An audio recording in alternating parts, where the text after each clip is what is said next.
So this is one of the biggest question marks of the offseason. Will Mookie Betts be traded, and where will he be traded? So let's talk about that.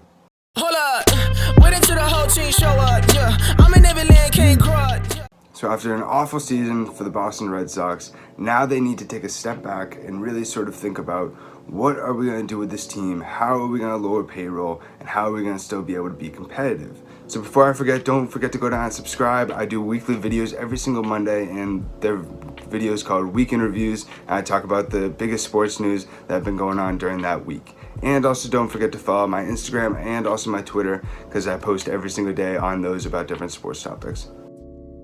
And so one of the biggest question marks is if they are going to trade Mookie Betts. Now Mookie Betts has one more year left on his contract, and after this he could be going on to free agency.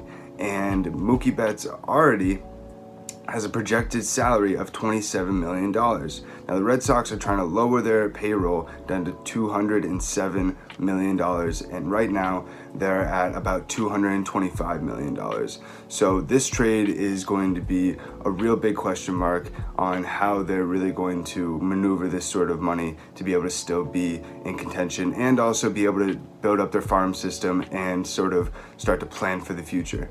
And so with Mookie Betts being such a great player and such a beloved player in the Boston area, it is a real big question on if he is going to be traded or not, because a lot of people do think that he should just play the rest of his contract out and then just wait to see if we'd be able to sign him at the end of the season. I honestly don't think that's the smartest decision, because at this moment in time, the Red Sox have the 30th farm system in the MLB. Now that's the worst in the MLB, and so they need to start figuring stuff out now that they have a new, young, very talented general manager, and sort of threw away that old style of just win now that Dave Dombrowski was trying to push on the Red Sox front office. And I really think that they need to start looking for trades for young sort of controllable players, maybe start looking for some really good pitching prospects or some really good power bats that would be able to fill the holes of either second base, first base, or even outfield if they trade either Jackie Bradley Jr. or, most importantly, what this video is about, if they trade Mookie Betts. And so they're going to get a lot of really good young talent prospect capital from these trades because Mookie Betts is such a high commodity, high value player. And so some of the teams that I believe would want to trade for him are teams like the Padres, the Dodgers, the Reds, the Mets, the Braves. And so we're going to talk about what those teams would be offering for Mookie Betts. So I wanted to first start off with the team that has the best farm system in the MLB, because I believe that they are the most viable trade, and also the Red Sox would be able to get some of the best players from this team is the San Diego Padres. And so I don't really think that they're going to get anybody crazy like Mackenzie Gore or anything like that, but the Padres are really in a time in their franchise where they're trying to become relevant again. They're really trying to pick up steam now that they just signed Manny Machado the year before they signed Eric Hosmer, and now with all these players that are starting to develop and come up through their farm system, they're really trying to really piece all the puzzle pieces together and really get this team to be in contention for the next year.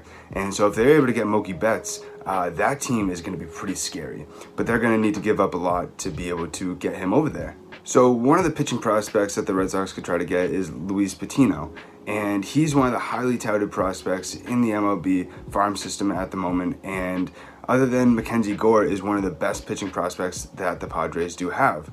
And so another guy named Hunter Renfroe would be a really interesting replacement for Mookie Betts in the outfield. He's a really good developing outfielder. He's not like, obviously, I wouldn't really even compare him to Andrew Benintendi, but with his more development, he could be a really good power bat for the Red Sox. And they could also see if they'd be able to get Kirby Gates, who's a really good closer in the MLB and only has one more year left on his contract and is a very low priced closer for his efficiency. And the Red Sox really need to bulk up that bullpen and actually get a closer, because all last season they were just going with, let's figure out who would best be a closer in this situation, and obviously that didn't seem to work out too great last year.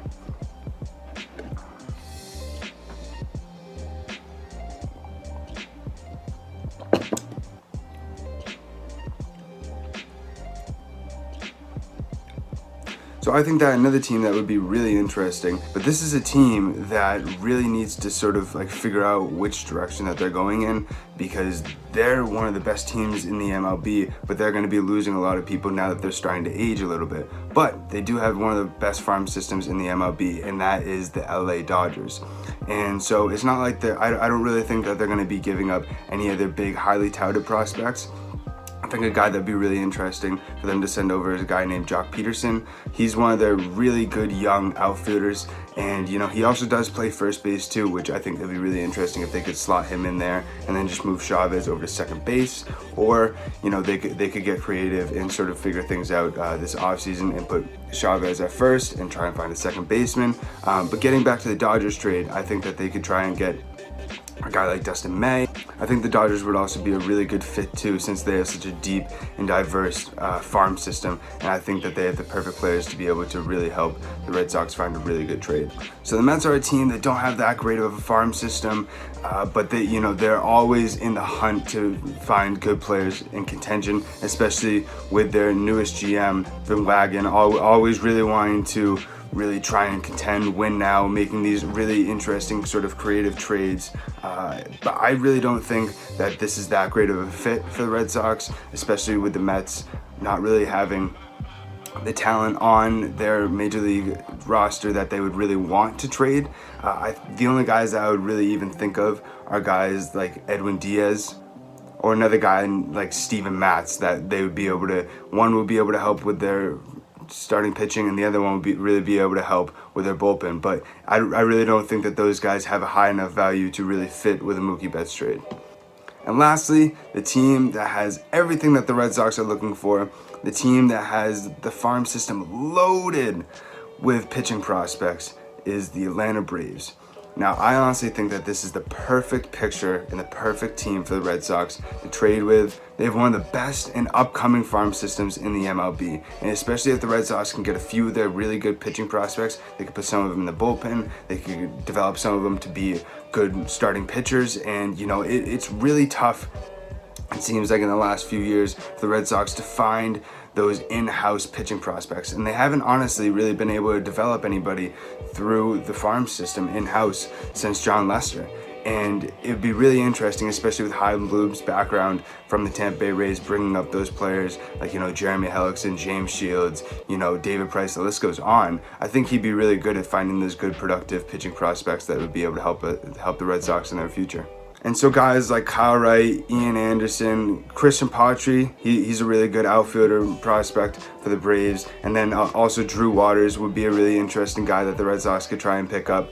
But, you know, I really think that the Red Sox are going to be looking for these young, controllable, either outfielders or first baseman or second baseman, or maybe a relief pitcher or even a starting pitcher, because they have a lot of holes in their depth chart, and I think they're really going to try and fill as many of those holes as possible and really sort of try and build for that future with this big and hard decision that they need to figure out with Mookie Betts, and if they really want to trade him or not. So if you guys think that Mookie Betts is going to get traded, comment down below and let me know who you guys think he will get traded to.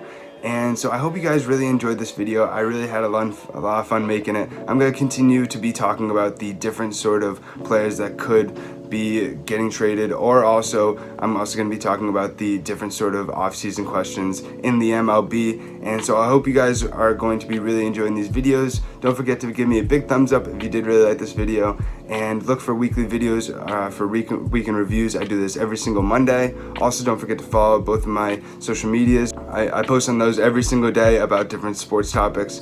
And so I hope you guys have a great rest of your day. Thank you so much for watching. See ya. The band, that's big views. Boarded the plane, won't be back to Maine. Now I can't camp it with you.